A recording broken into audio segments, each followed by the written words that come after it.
I am very happy with what we got out of this movie. Is it perfect? No. With that said, let's go ahead and talk about the Sonic movie.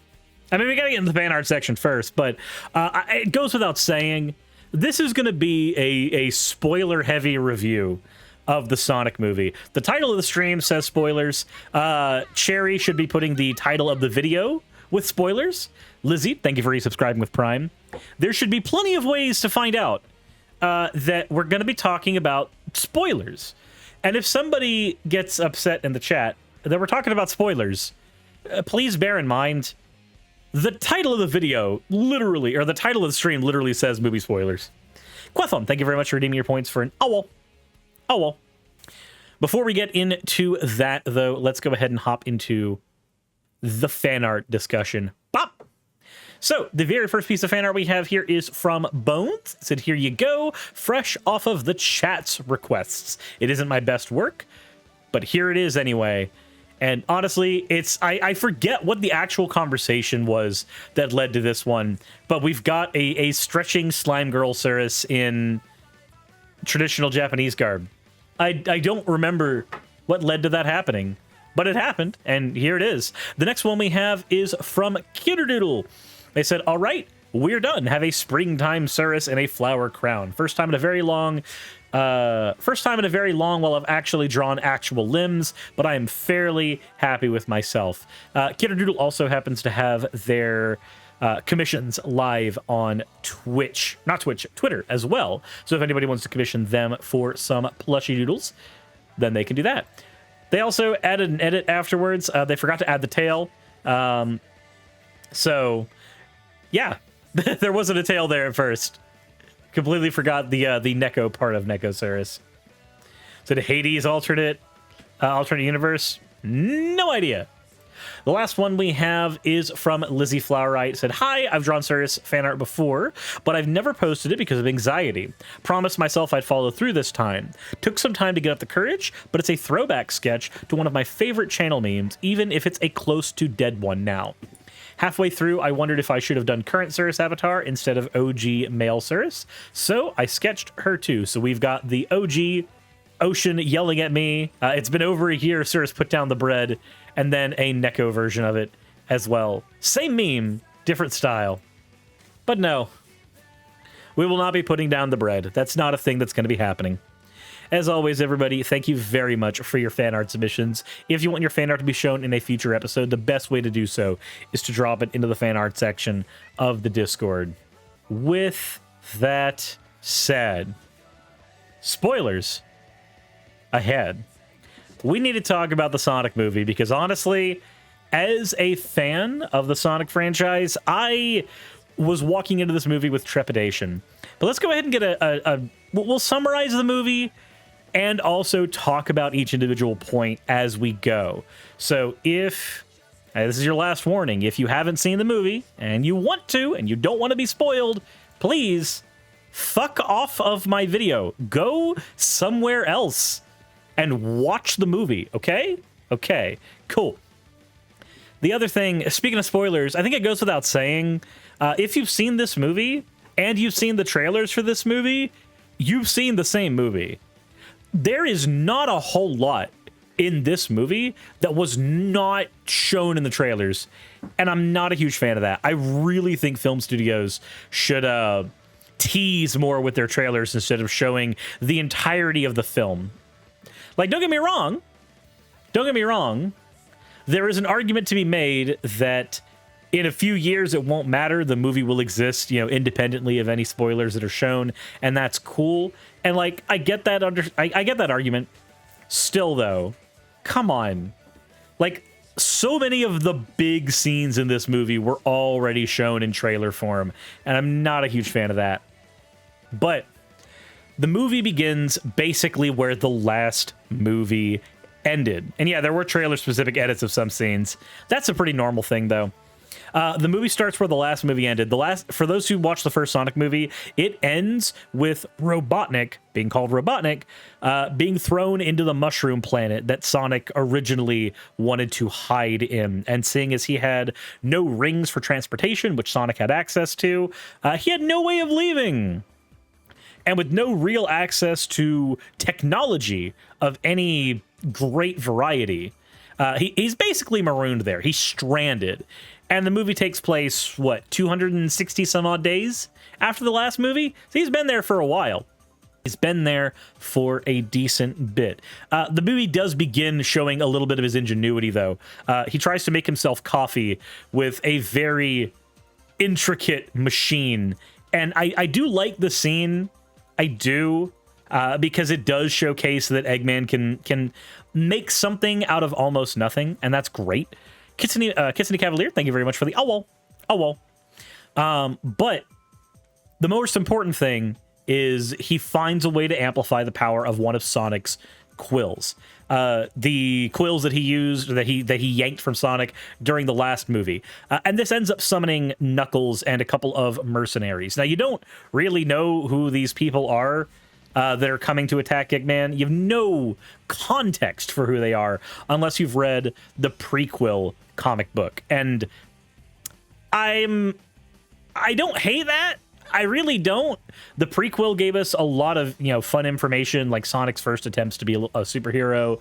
We got confirmation that Team Chaotix exists in the movie universe, and we get confirmation of how the rings work, both as currency and as transportation devices. Like, I don't hate that information was given. I just hate that it was given only in comic form. Really not a huge fan of locking certain information behind a particular kind of media. As a Warcraft fan, I already have to deal with that enough. Why? I need to stop that. That cat is being very loud. Obnoxiously so. Jesus.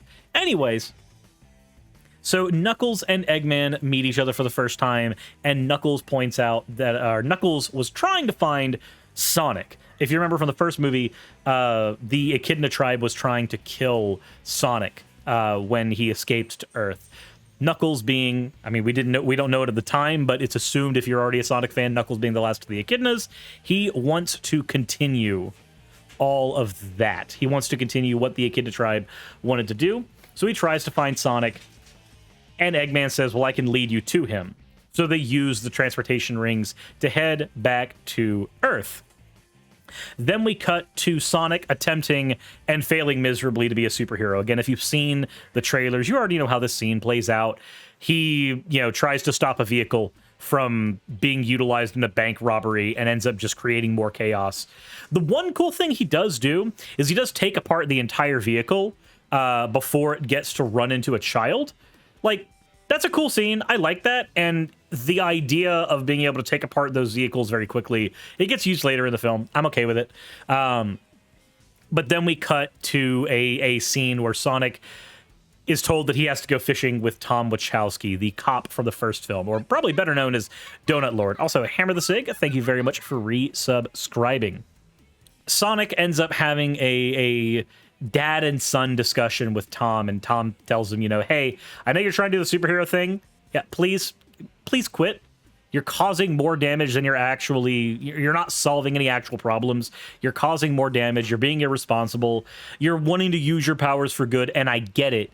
But maybe, just maybe, you need to go ahead and just wait until it's your time to use it. A moment's going to come where you need to use those powers. Till then, let other people handle that shit. Let proper authorities handle that shit. The takeaway from that scene is just Sonic tells Tom that, hey, you're not my dad. You're not my dad. And again, this will come up later. I don't hate the scene. The only thing I hate about the scene is I already saw the scene before walking into the movie. It was in the trailers. Basically, the entirety of the scene was in the trailers. It just, yeah. The next major thing that happens is we find out that Rachel, one of the side characters from the first movie, is about to be married, and the Wachowskis are going to go on vacation in Hawaii. Cool. Sonic gives them transportation to Hawaii using one of the teleportation rings, and neat. Orange Man says, I found it weird the people said the movie would have more less people scenes. It almost feels like it has more than the first. No, so here's the thing. This movie has less people scenes, but the people scenes are longer. That's the big thing with this movie. The people scenes are longer, and that complaint will be brought up later when we get to the wedding scene. But the people scenes are very long. There's fewer of them. There's a lot more love for just the Sonic characters, but we get a scene where Sonic has his early 90s, the child is alone for the first time and has an explosion of freedom montage. And there's not really a whole lot that comes from this. Nothing really important happens in this scene with Sonic. However, we do see Tails come onto Sonic's world, tracking Sonic. And he says he hopes it's not too late. We don't get any context for that, but we do get the reveal of Tails, and I am so thankful that we actually have Colleen voicing Tails. For those who don't know, Colleen is the voice of Tails in the video games. She does an amazing job as Tails, and she deserves to be able to be Tails on the big screen. So I'm very happy that even though we have a star-studded cast elsewhere, we actually have one of the video game voiceover artists as Tails this time around. We kind of realize that Tails is a bit of a stalker. More context will be given to that later, but he's desperately trying to find Sonic at the same time that Robotnik and Knuckles are trying to find Sonic. Difference being, Robotnik and Knuckles, Robotnik knows where Sonic is. The first film, there was a lot of Tom Wachowski versus Robotnik scenes, so he knows. He knows exactly where he is. Sonic gets attacked in his own home, almost dies, and has to get saved by Tails, who apparently committed Grand Theft Auto. He yanked a car and saves Sonic and tries to brief him on who he is, why he's here. It's a quick information dump, and Sonic is quick to note that just like, no, I don't trust you. I have no idea what the hell is going on. But Sonic almost dies. He gets saved by Tails, and the scene continues with Knuckles trying to chase the car that Tails is driving. And this is where one of the first things that it's not shown in the trailers, thankfully, but it is amazing to see as a Sonic fan. Knuckles keeps up with the car. And for those who are like, why is Knuckles that fast? If you've ever played any Sonic game at all, Knuckles' speed is comparable to Sonic's. He's nowhere near as fast, like at top speeds, as Sonic is, but he is fast. When you compare Knuckles to like most vehicles, he can keep up on his own. And I'm very glad that they kept that in here. If you've ever played Sonic Adventure, just watching that little boy jive, or if you've played Heroes, like, you don't lose a whole lot of speed when you switch to power formation. You lose enough of it to matter, but not enough where you're like, oh, well, I'm not playing a Sonic game anymore. That's kept here in the movie. I like that. That's an attention to detail that, while it could easily be just, oh, well, we want Knuckles to be able to keep up for the plot's sake, it is also game accurate, and that's helpful. But after Knuckles fails to beat Tails and Sonic, because of course he can't fly, he can only glide, which we don't see gliding in the movie that much, so that's I'm not a huge fan of that. But while Knuckles is not able to keep up with them, Robotnik grabs all of his units, the same units that he used in the first movie, the drone units, grabs them from space and calls them down to him and says, okay, cool, looks like I'm going to handle Sonic myself. But then he overhears Knuckles saying that he will find him and claim ultimate power or something like that. And honestly, said he did glide to catch the car. Oh, yeah, fair. But catching the car wasn't enough. Because gliding isn't flying. But Knuckles does mention ultimate power, and Robotnik keys into that and just goes, oh, what's that? What are you talking about? We get the idea that he was planning on betraying Knuckles up until the point where he realized he might need Knuckles to figure out this ultimate power shenanigans.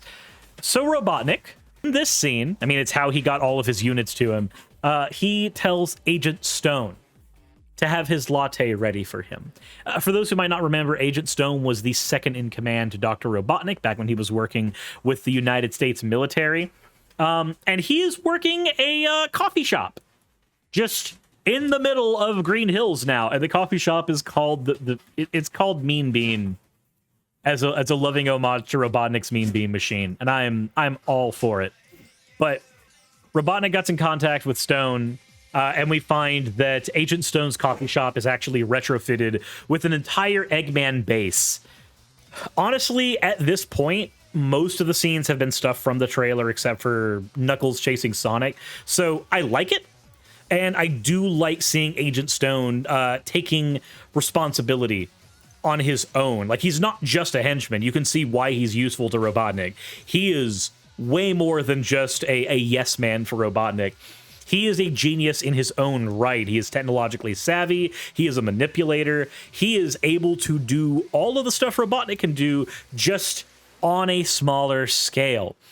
But after we get the scene that shows that Stone is going to be meeting up with Robotnik again, and we get some very high gay energy for Stone. Yes, axolotls with cream. Yes, we get it. Stone is definitely gay for Robotnik. There is no way around it.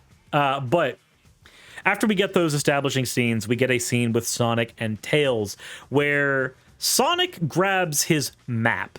The map that he was using to figure out where to world hop in the first movie, and somehow activates a feature on it that he never activated before, where a hologram of Longclaw, the owl mom from the first movie, basically tells him the origin of the Master Emerald, Chaos Emeralds, and the origin of Knuckles' tribe and their fight with Longclaw's tribe. Like, there's a lot. There is a lot of information dumped there. And this is one of the scenes that, like, it doesn't work for me that much. Not because I don't like Sonic seeing a Jor-El illusion and having, like, one last moment with his mom type of deal. I don't hate that. I hate the fact that it's so random. Like, this is a character who is very important in Sonic's life, sacrificed herself to keep Sonic alive, and the way we are meeting them again is literally a random knuckle rub on a piece of paper. It feels weird, but I'm not gonna be super upset with it. It's literally it's a Rise of Skywalker type of scene. It's there to establish the MacGuffin hunt, and the MacGuffin hunt will find you a compass that will find the MacGuffin you're looking for. If you've seen these kind of movies, you already know the point A to B to C to D type of deal that they're going to be going for. It's fine. I just don't like how it came about. But map reveals the location of the compass that leads to the Master Emerald. The map also discloses that Longclaw and Knuckles' tribe are sworn enemies. Turns out that the compass is in Siberia. Tails asks, how are we going to get there so quickly? And Sonic just takes one of his rings and throws it. And suddenly they've got a portal to Siberia. I mean, in other Sonic canons, this would be where either Tails would go, hey, I know how we can do this, and would end up, flying Sonic there, or Sonic would run there on his own, carrying Tails. But Sonic is not as powerful in this canon as he is in things like Archie, or even IDW, where he can get from one end of the world to the other without even blinking. He's not quite that level yet, so he uses a teleportation ring to get to Siberia. Unfortunately, this happens in the middle of a blizzard. And I'm not a huge fan of just watching Sonic and Tails slowly move through a blizzard. I didn't like this scene that much, but it does get us to a scene that I did like, and that is the Siberian bar.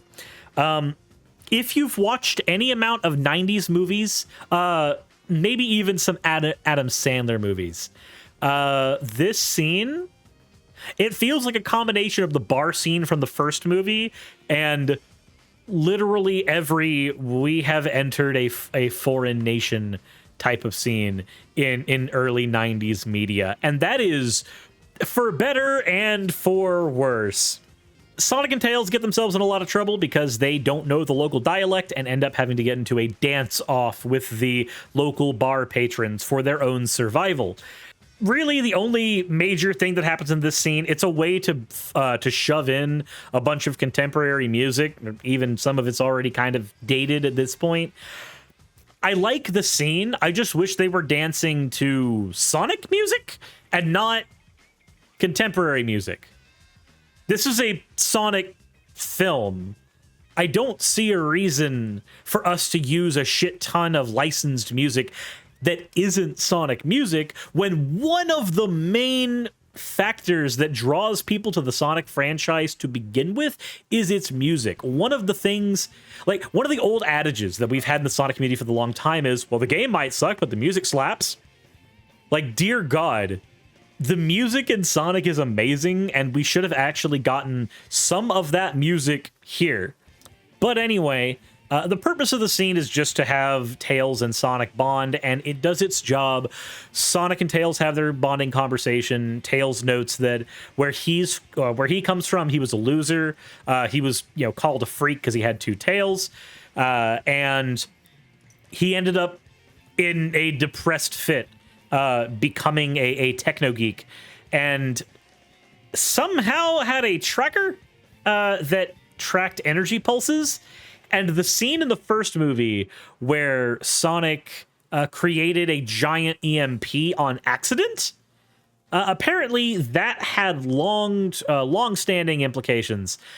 Tails got notified that that was a thing because of the technology he had set up for that purpose, and we're never really given a reason why it can do that.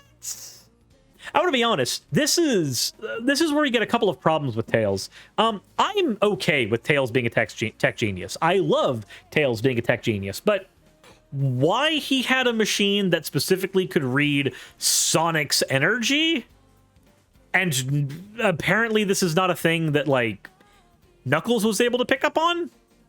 I don't know. It feels weird to me. I understand Knuckles not being able to do it because he doesn't have the technology for it, but Knuckles, whose mission it was to find this child and do him a murder, does not have the tools or had not found a way to get the tools to do it.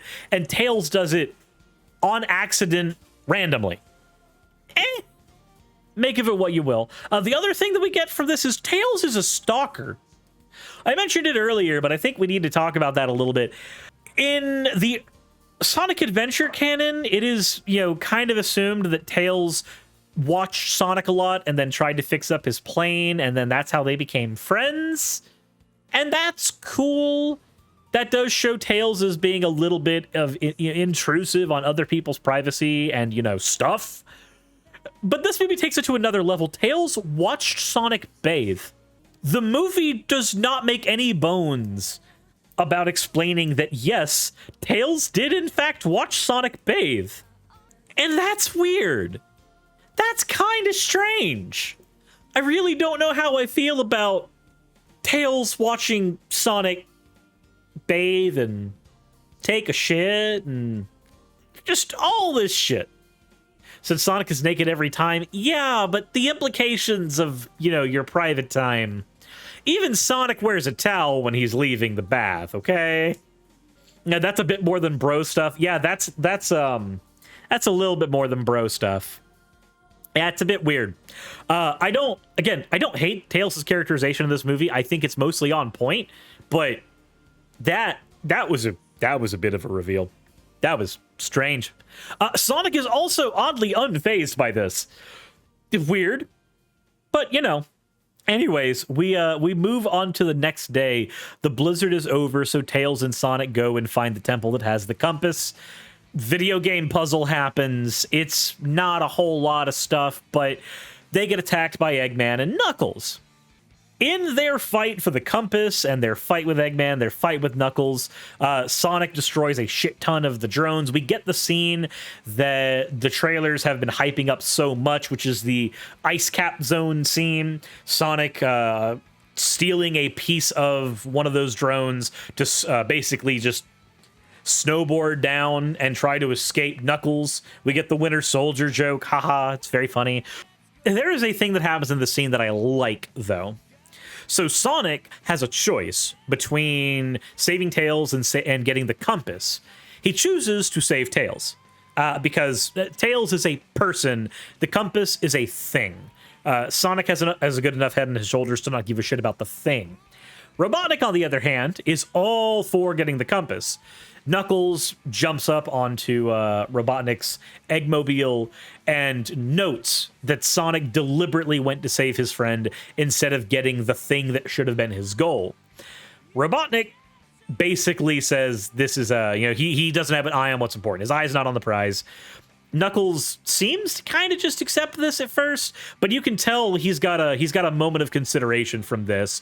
The movie doesn't use this to its advantage, I don't think. We get the one scene here, but the moment that obviously Robotnik is going to betray Knuckles. The moment where Robotnik betrays Knuckles, it happens later, and Knuckles realizes his position in their relationship because of the things that happen in that moment. He doesn't really use the information from this moment that much in making his decision, at least not in a way that we can tell. So, we do see the seeds of doubt getting planted, but we don't see them being used for a whole hell of a lot.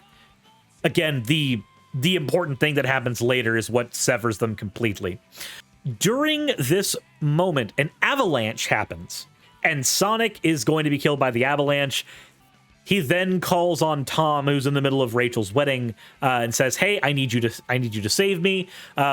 A fun scene happens where you find out that Tom accidentally swapped a teleportation ring with the bridegroom ring. It's here. It's funny. It's kind of needless, but it's here. He gets the correct ring. He throws it to save Sonic and Tails and destroys the entire wedding because the teleportation ring doesn't just take a person. It takes everything that was around them. So, I mean, the avalanche just kind of rolls on through. You can't really turn that off. It means using one of these things to escape a bullet would be really traumatic. Kind of like Dobby's death in Deathly Hallows. I wonder if they're going to use that. I wonder if they're going to use that for anything interesting or just keep it for jokes. I don't know. Anyway, yeah, Hawaii, but with snow. Sonic and Tails get to Hawaii, and Tails is knocked the fuck out from everything that's happened. But this is where we get the next reveal, and this is where the movie takes it takes a turn, and not a great one. We find out that every single person at the wedding is a gun agent. If you have played Sonic Adventure 2, or Shadow the Hedgehog, or Sonic 06, you know what gun is. You know exactly what they are. They are basically they're functionally the NATO of the Sonic universe, except they have a lot more weapons and they're a lot more violent. So we find out that every single person at this wedding is a gun agent. Every single one. Every one of them. They literally play the scene where she's just like, wait, my bridesmaids?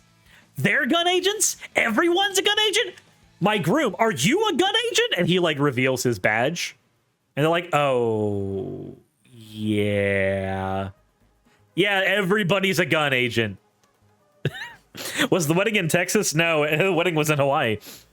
I liked the reveal that everybody was a gun agent. I think it's funny as fuck. What I don't like is that after this, the general from the first movie, who gave them the Olive Garden tickets, the general from the first movie comes and tells everyone that, hey, gun was established because Sonic the Hedgehog was deemed a public threat, and they were constantly surveilling Sonic, and that's why they're here. And I don't like that because that has some implications. In the original canon, in the games, Gun is much older than Sonic. That's fine. They have to have a way to establish that, Gun is a thing in this universe. This is basically a real world that had normal real world things happening up until the point where Sonic released his EMP blast. Sure. Works for me. Olive Garden tickets is not a show service. Oh, well, yeah, not tickets. The Olive Garden gift cards. We do get more Olive Garden jokes, and I don't hate them. I don't hate them. However, Sonic, upon getting there, yells and warns everybody, Robotnik's back. Robotnik is going to try to take over the world. He's going to try to get, you know, the ultimate power, all that other fun stuff. You have to stop him. The gun agents do what the gun agents did in Sonic Adventure. They capture everyone. Well, they capture Sonic and Tails. Everybody they deem important, basically. Capture Sonic and Tails, and they split into 2 units. One set of units runs back to Green Hills, and one set of units stays to guard Sonic and Tails. This is where Tom's wife, Maddie, decides that she's going to try to save Sonic using Tails' gadgets. And Rachel decides that she's going to help because she just found out that her entire wedding was a lie, and the last year of her life has also been a lie, and this is not fun. She doesn't like it. So this is where we get a scene that is half things I like and half things I hate. I love seeing Tails' gadgets being used by random people. Like, just seeing the absolute terrifying destruction that this dude keeps in his backpack. I love it. There's definitely a gun agent that should have been killed during this. Literally, an anti-gravity lift gets thrown under him, and he gets thrown into the air, and then he lands several minutes later. That dude should have a broken back and be dead, but apparently this is a very non-lethal weapon. Tails' other weapons are not so non-lethal, awkwardly. But eventually, Rachel and Maddie split up. And this is where I think the film takes a bit of a turn again. Focusing so much on the human people, it doesn't bother me. I actually like the Wachowskis. I don't mind Olive Garden gun agent. I don't hate him. But this is where we get the awkward turn. This is where we get the Bridezilla scene. This is where Rachel decides to attempt to murder her would-be groom with a golf cart. And a gun, but not a regular gun. A gun she took from Tails' backpack. She aims it at the gun agent and then decides better of it, aims it at a wedding cake, fires it, and realizes that this is very, very lethal. And then aims it back at the gun agent. And yeah, no, this is... basically overpowers him at that point. Then we get the cliche scene where the person she was supposed to be marrying actually is in love with her. Literally says, "What a woman," as she's destroying other gun agents. Like, it's very cliche. I don't hate it. I think I would have preferred it in another movie though, right? Like, I don't mind the Bridezilla scene in a vacuum, but I do mind it in a Sonic movie. And I'm a person that likes humans in Sonic stuff. Like, I like humans in Sonic Unleashed. I like humans in Sonic 06, in Adventure 2, in Adventure 1. I like them in Sonic X. I don't hate Chris Thorndike. I love the scenes with Sonic and Helen. I really do not mind humans in Sonic, but it comes down to how they're handled. And dear God, they are not handled well in this scene. There's another aspect of the humans in this movie that I really need to draw some attention to. They feel fake. Tom and Maddie Wachowski feel like real people. They feel grounded. They feel like people you would expect to exist in real life. Everyone else feels like they were ripped right out of a cartoon. And that's okay for Robotnik and Agent Stone. They can be the egotistical, mad villains. That's fine. That's not what the other humans are. The other humans feel like they're trying to live up to Jim Carrey's performance, and that's not great.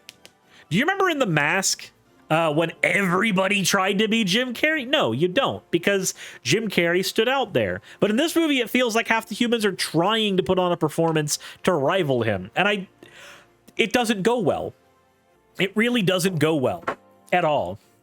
Said it's also not quite possible. No, it's not. You can't. Jim Carrey's a cartoon.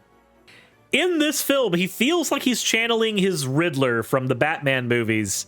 And it's a more constrained version of it, but it's definitely that. I wish the humans were handled better in this movie, because the Wachowskis are handled well.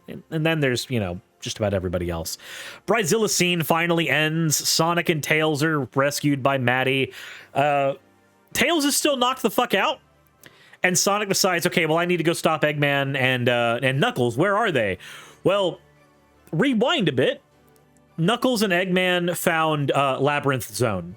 Apparently, the Master Emerald is held not in Angel Island, but in Labyrinth Zone. I don't hate it because the movie is definitely working as its own canon. And I don't hate being able to see an actual Sonic level realized on the big screen because it's very well realized. It's one of the few times I can say that I actually like Labyrinth Zone. But they get to Labyrinth Zone, basically, and Knuckles and Robotnik have two very different ways of going through this. Knuckles is being all Indiana Jones. He's dodging the traps, and he's getting through on the skin of his teeth, and Robotnik just kind of stops and goes, let's work smarter, not harder. He pulls out a machine and maps out everything so that they can get to the end without dealing with all the traps. Now, of course, he's not doing this to save Knuckles' skin. He's doing this because he is trying to get to the end of the maze, and he needs Knuckles for that. After this point, fuck him. Sonic sees where they are because opening up Labyrinth Zone apparently opens up a giant end-of-the-world beam in the sky, as if you haven't seen 1,000 of those in other cinema before. And Sonic tries to run across the sea to get to them. It was established earlier in the movie that he can run on water, just, you know. He did it in a lake. This is the ocean. The ocean kicks his ass. Now, this is a movie. We can't have Sonic up and die. We don't have Mephiles here, so he does wash ashore conveniently, exactly where he needs to be. He washes ashore right at the entrance of Labyrinth Zone. Make of that what you will, but he does get to his destination at the very least.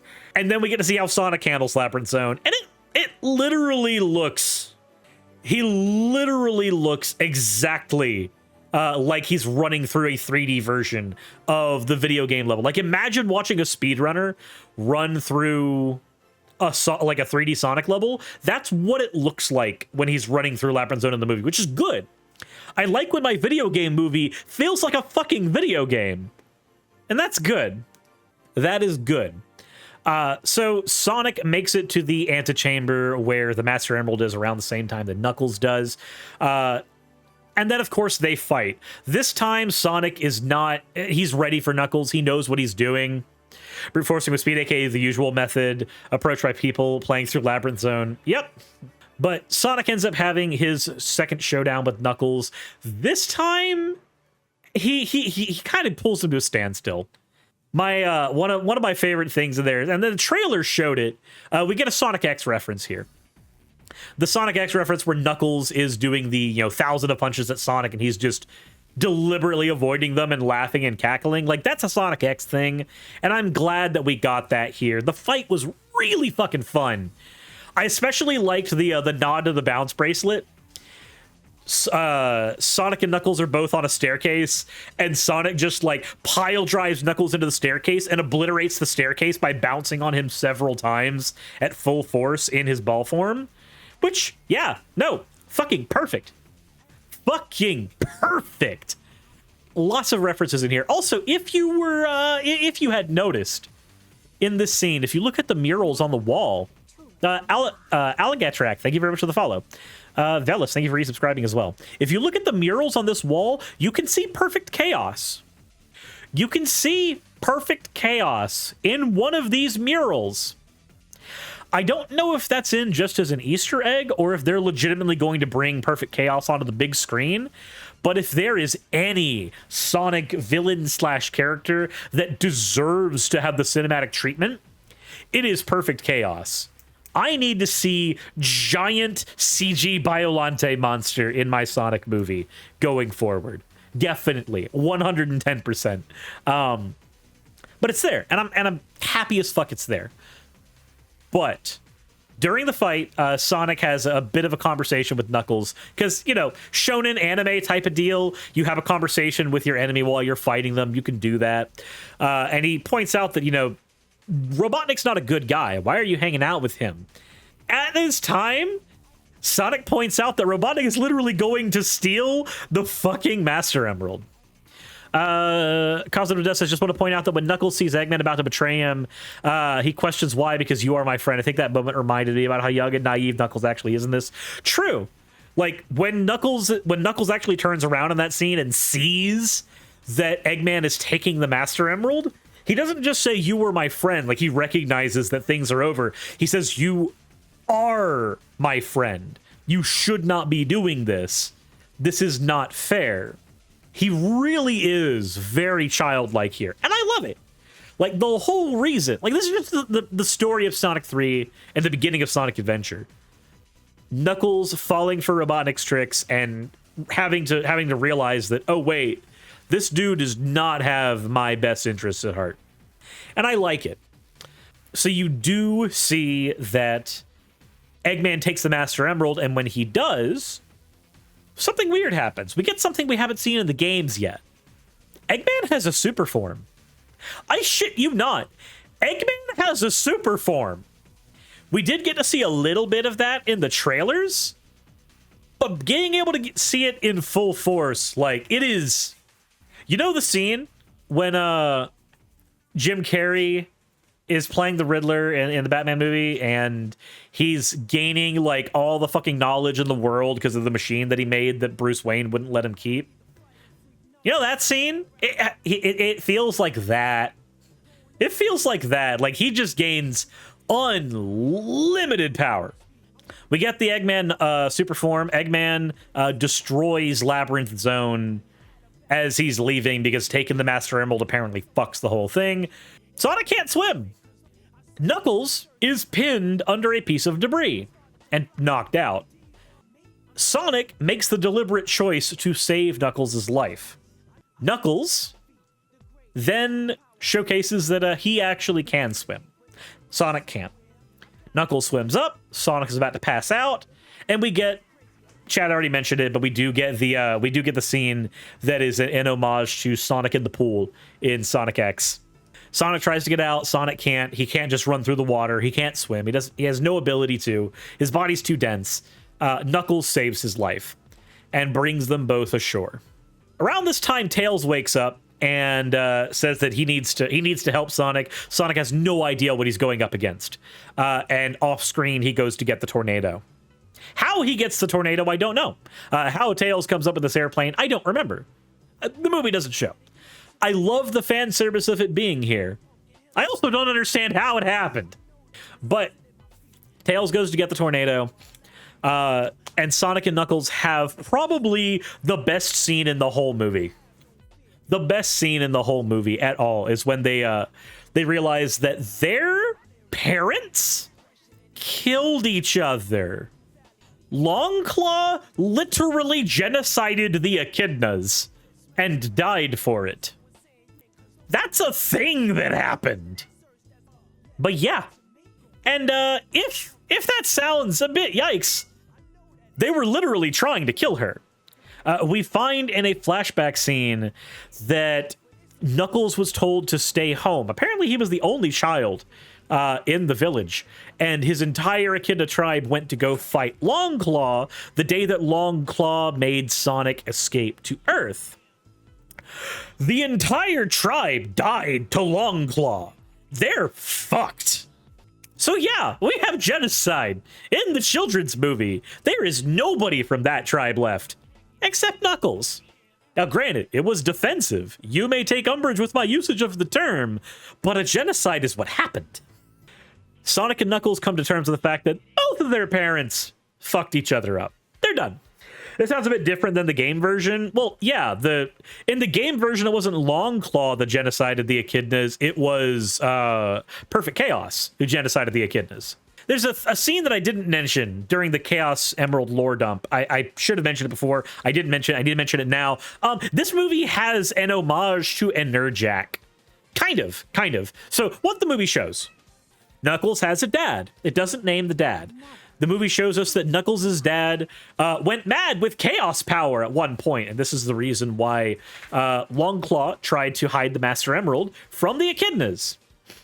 We get to see a Knuckles tribe super form, and it looks very close to a Nerjack.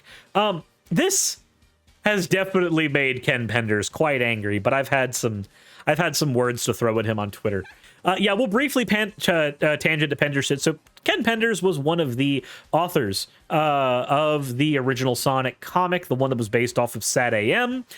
And one of the ideas in that comic was the idea of Enerjack, a member of Knuckles' tribe that got a hold of enough chaos energy would go mad and become nigh unto a god. Here's the thing, though. Unlike a regular super form, this took control of their mind. So that's a thing that's in the comics. This is definitely 110% an homage to that. Ken Penders has gotten really fucking angry at that, though. Screaming that, like, he's gonna sue Paramount because, oh, this is his idea. He did this, and he owns all these characters, and them using the characters. Ken, you don't own a fucking idea. I'm sorry.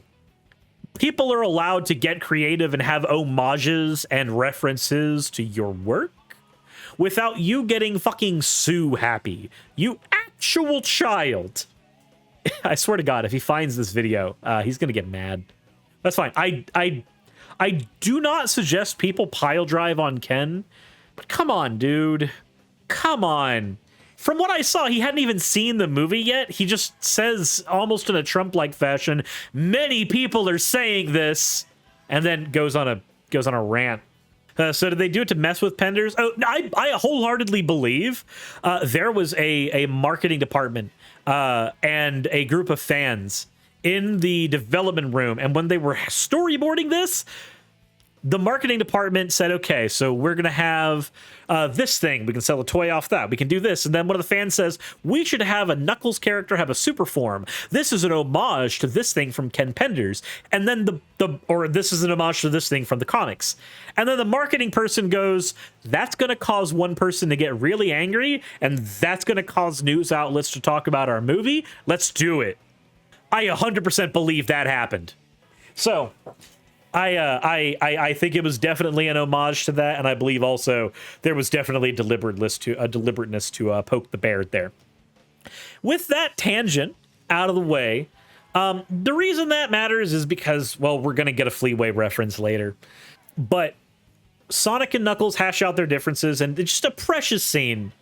It's just a precious scene where, like, Knuckles is moping, and then Sonic just chucks a fucking wad of sand at him, and he screams, "How dare you attack me in my time of sorrow?" And it's just like, he doesn't know what it's like for somebody to just fuck with him. He doesn't know what it's like for someone to just mess with him. He's never had friends like that. This scene is so wholesome. We get to actually, like, we see Sonic breaking down his barriers, and then Knuckles, like, yells at him one more time. He goes, "You saved my life to gain a tactical advantage for some reason that I have not figured out yet." Like, the idea that someone would just be a good person and save his life because he's a good person, like, that idea just, like, the idea that someone would save him out of the goodness of their heart, it just doesn't click to him. He's completely in warrior mode. Everything must be for the purpose of gaining a tactical advantage over an enemy.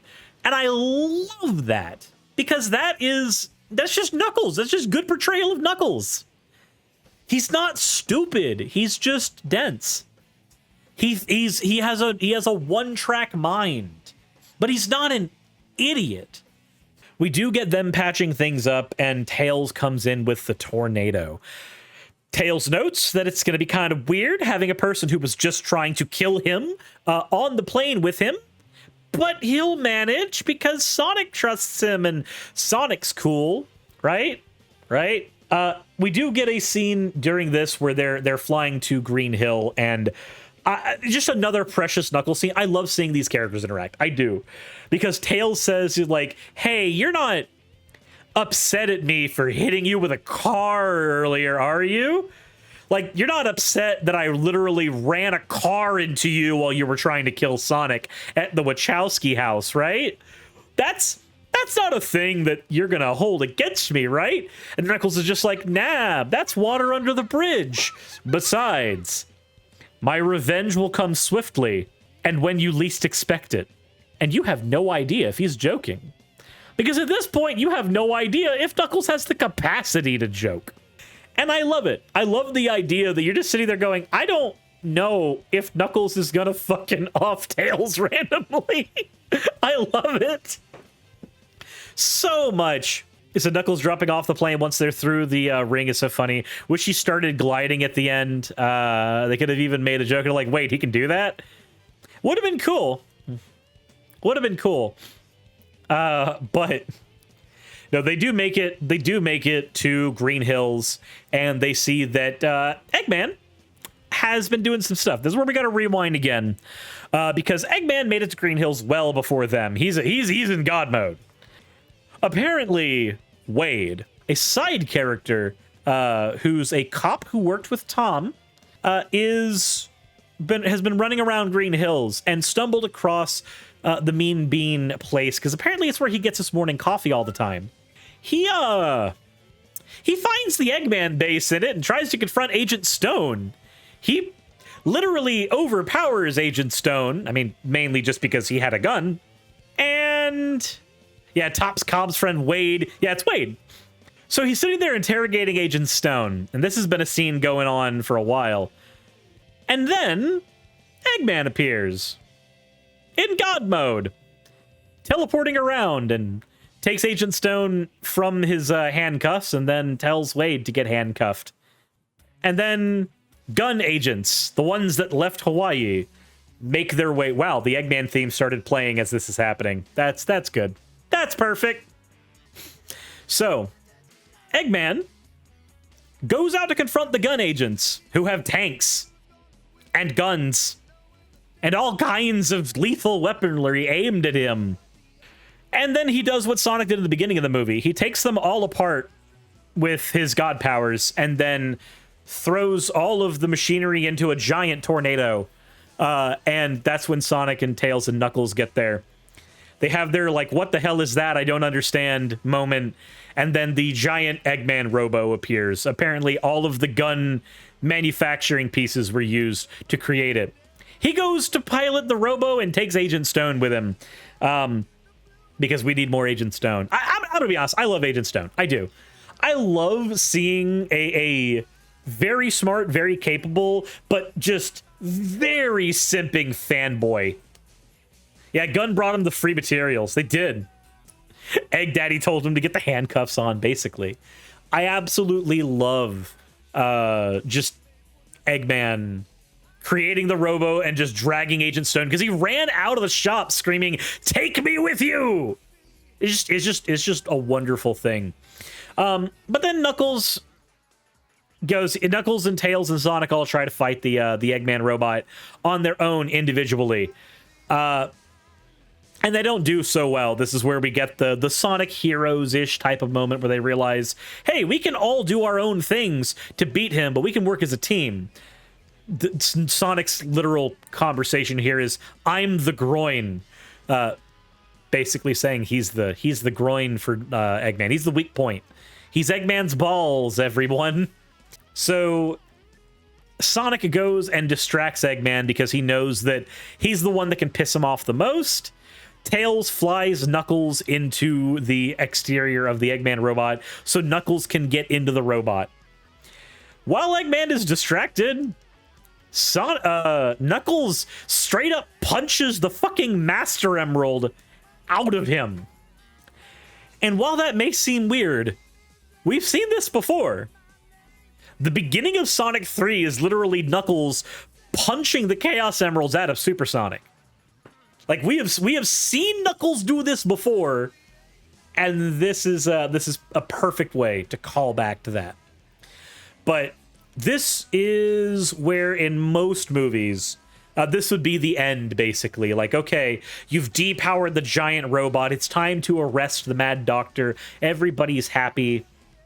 And then Robotnik activates auxiliary power, because apparently when he assembled this robot, he put auxiliary power in because he's Eggman, and he thought of that, apparently. I should also note, in this movie, because you've noticed in the review I've bounced between calling him Robotnik and Eggman, that's because in the movie they do that too. They pull a Sonic Adventure They bounce between calling him Sonic and Eggman depending on the scene. And there's just no conversation about it. And you know what? It's good. I like that. It's going to slowly allow us to move into calling him Eggman, and it's cool. Like, they don't need to pick a lane. No, no need to pick a lane. It's perfect.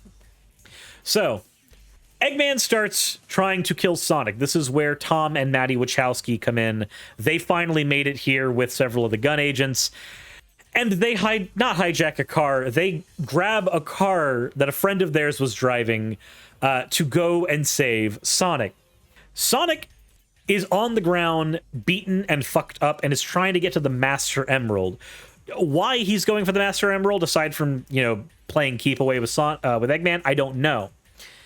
Sonic is exhausted as shit. Sonic is trying to get to the Master Emerald. Maddie and Tom are trying to get to Sonic. They grab Sonic, he's got the Emerald, and then Eggman blows up their car.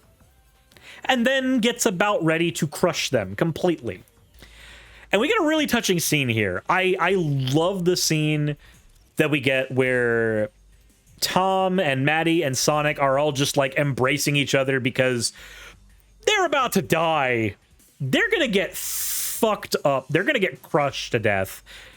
And I know that there was a review of this movie that said that there were no emotional stakes here. No, come on. If you and your family were holding each other about to get crushed to death by something, there would be stakes there. That is a stake in and of itself. However, during this, the Master Emerald shatters into a bunch of pieces. It's been exhausted of its power. And inside it is the 7 Chaos Emeralds. Now, we know that the Master Emerald can be used to contain things. In Sonic Adventure, it was used to contain Perfect Chaos. The lore of this movie leads us to believe that the Chaos Emeralds were used to forge the Master Emerald, which is an interesting way of doing this, but it's fine.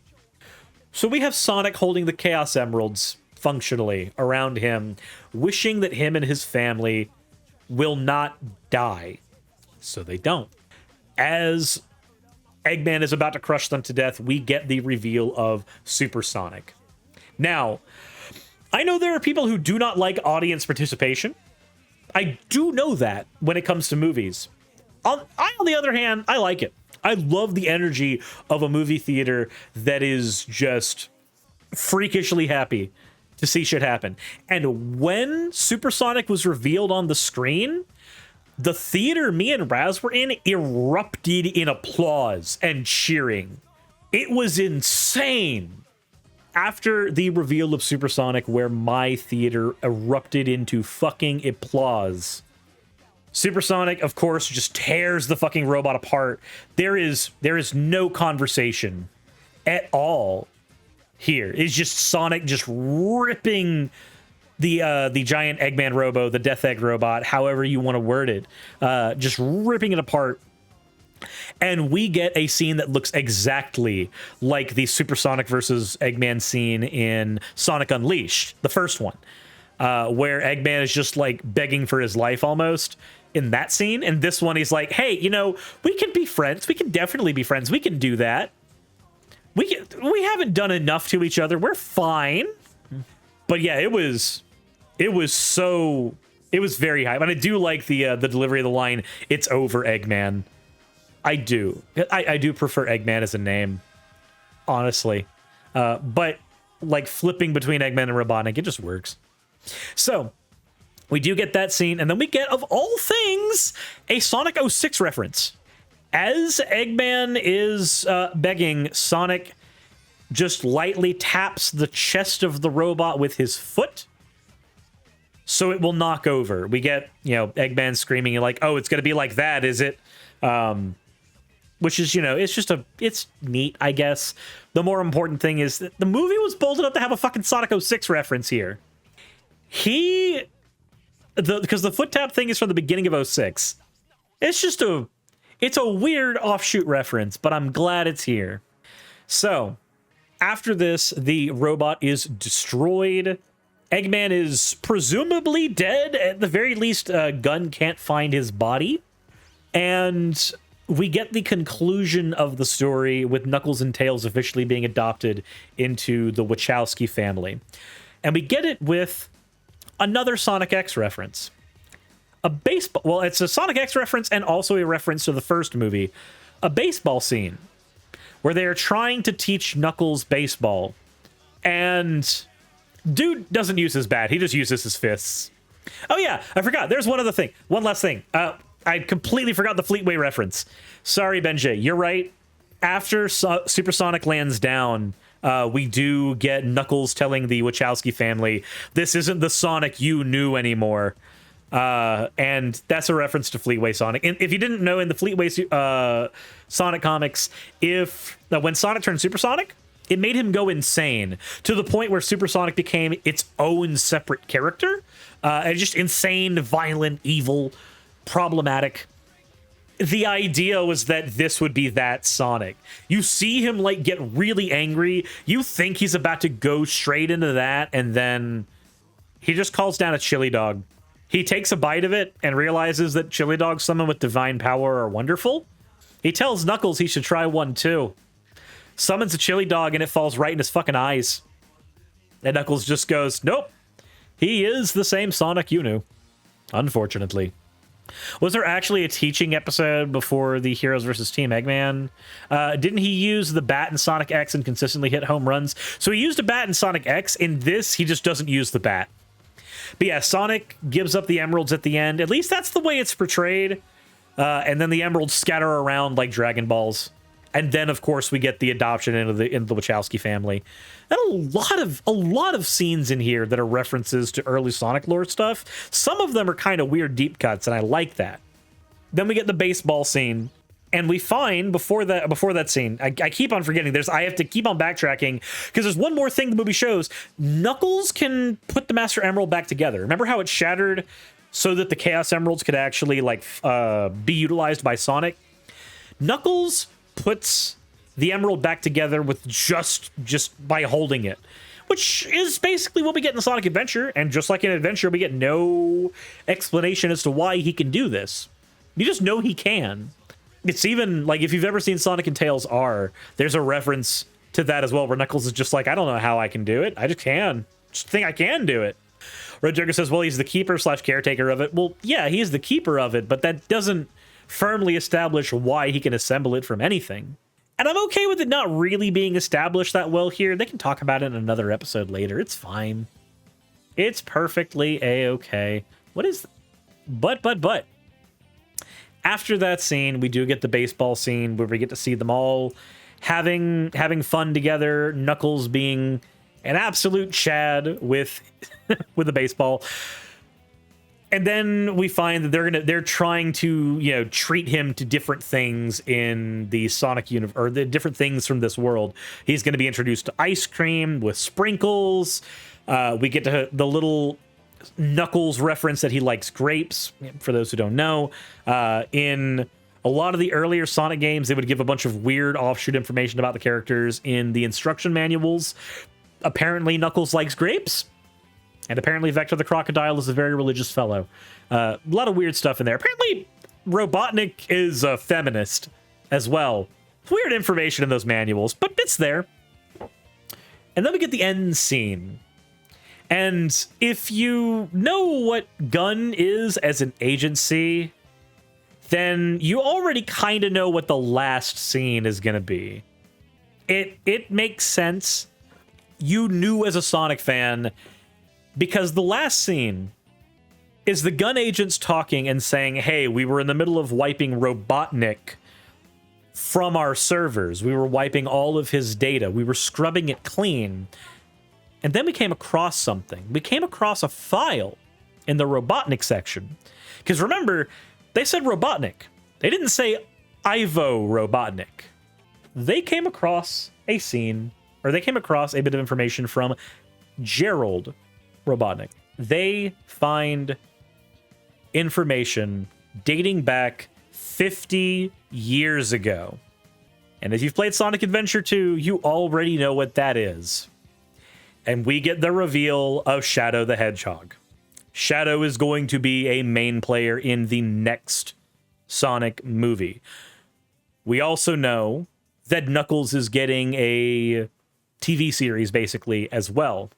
And yeah, this is the other time the crowd went wild in our cinema too. Yeah, when he said 50 years ago, I blew up. Yep. Now the shadow reveal was kind of, it was spoiled for me, unfortunately, because I didn't log off of Twitter. I already knew this was going to happen, but my theater exploded as soon as Shadow was revealed. It was insane. And then this is where the last bit happened. We got the end credits song. This is where the last bit of theater participation happened. There was a song released by Kid Cudi. There was a collaboration with Sega and Sonic. And it was shown about a week before the early premiere for the movie. The only reason I even saw it was because I needed to watch it for Sunset City. And of course, as soon as that song started playing in the credits, the whole fucking theater was singing it. There are very few times, like I can count the movies I've seen that have had insane audience participation. And let's see, the newest Spider-Man movie, Resurrection F, when I saw that in theaters, and this. It said 10 months of Sonic lore. I didn't know I wanted, but here it is. Thank you, Logolian. But the credit sequence is amazing. And being in the middle of a theater where not only I got to see people cheering for the reveal of Supersonic, cheering and going nuts for the reveal of Shadow, and just hearing everybody sing along to that song as soon as it happened, it was an insane experience. I actually want to watch the movie in theaters again, just because I want to see if that happens again. I want to see if the theater does that again. Because I went to an early premiere. Assumedly, these are mostly Sonic fans going to see the movie, and not, your regular everyday moviegoers. Anybody who's met a Sonic fan knows there's a difference between them and the normal populace. I say this as a Sonic fan. Did you buy the figures from the movie? I have not. I don't have the money to with the house repairs we're doing right now. But I wouldn't give a number rating to this movie. I don't think number ratings have a whole lot of benefit here, but the amount of deep cuts to Sonic lore, the amount of references to other Sonic properties, and I mean, yeah, there's little shitty references like, oh, look, it's the Winter Soldier. Apparently the MCU exists in this universe, and Sonic watches a lot of movies. That was established in the first movie. So, I mean, little stuff like that, I'm not a huge fan of, but seeing the absolute love for the Sonic franchise here, seeing the love on display for this character and this world, it's intoxicating, almost. Now, I know that this movie had a lot of human scenes in it. It had fewer of them than the first movie, and that's honestly very, very good.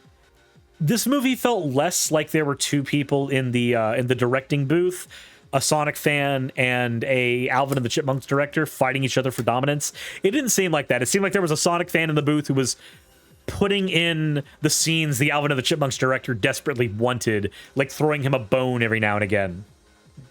I am very happy with what we got out of this movie. Is it perfect? No. I would like there to be fewer scenes with the humans going forward. The humans I don't care about, mind you. Like, if we see Rachel going forward, I want her as a side character, not as a character that gets her own big scene to herself. I want to see the Wachowskis going forward as, Sonic's family. I want to see more of that stuff. I don't want to see overacting cartoon humans pretending that they're in a Garfield movie. I want to see characters taking themselves at least seriously enough for me to be invested. That's what we got in stuff like Adventure 2, and I'm okay with that. It's a little goofy for a kids franchise, but guess what? Avatar is a kids franchise, and it can take itself seriously enough. So I thoroughly enjoyed the movie. If you haven't seen it yet, what the fuck were you doing listening to me literally spoil the entire damn thing? While I do have my gripes with it, while I do have my problems with it, I think that it is a rock solid time. And if you're wanting just a fun action flick, a fun family film, or if you're a diehard Sonic fan and you want to see some of those concepts that were in the video games realized on the big screen, there is something there for all of you. I think that a lot of the reviews that are just bashing the movie are from people who have no idea what the fuck they're talking about. It's okay to not like the film, but some of the criticisms I've been seeing, well, expect to see some content on Suris about it. That's all I'll say. Speaking of that, I am trying to figure out what all I want to do with that channel, but we'll figure that out as we go. Cosmo says, I hope the shadow with a gun statue is replicated or movie theaters for the third movie. We'll see. So the adventure series are action stories, not comedies. I wonder how the movie universe will tack it. Who knows? Codename Gamma. Thank you very much for reading your points, friend. Oh, well. I know this is a much longer episode than normal. This is going to be a nightmare for Cherry to edit, and I am terribly sorry for that. But there was a lot to get through with this movie, and there's just a lot of stuff to talk about with this movie. I think it's a wonderful flick. If you haven't seen it, please do so. Watch it in theaters if you can and can do so safely. Make sure that make sure that you actually are able to go in a safe way, because don't get sick just so you can watch blue hedgehogs on screen. But it is important, if you can do so safely, to watch movies like this, because that shows corporate executives that they should make more of it. And we already know we're getting a Sonic Cinematic Universe at this point. We already know we're getting that. Let's encourage them to keep doing the right things going forward with it. Quethum, thank you very much for reading me your points, friend. Hada. You fucking degenerate. Ben J says Sonic 2 is going good in the box office. Oh, it's going good right now. I'd like to see it continue to do well. I need to see a Morbius sweep, but it be a Sonic sweep. Please and thank you. But anyway, as always, thank you all for watching this episode. I greatly appreciate all of you sticking around for an hour and a half of me talking about a fucking blue hedgehog. If you want to hear me talk about a blue hedgehog more, maybe consider checking out the Suris channel, where I talk about game stuff, and maybe consider heading over to Sunset City, where I talk about that stuff pretty much exclusively with game apologist Wayne is Boss and Channel Pup. With all that said, everybody, if you enjoyed, hit the like button, send to your friends, all that other fun stuff. And as always, everyone, insert end of video tagline here.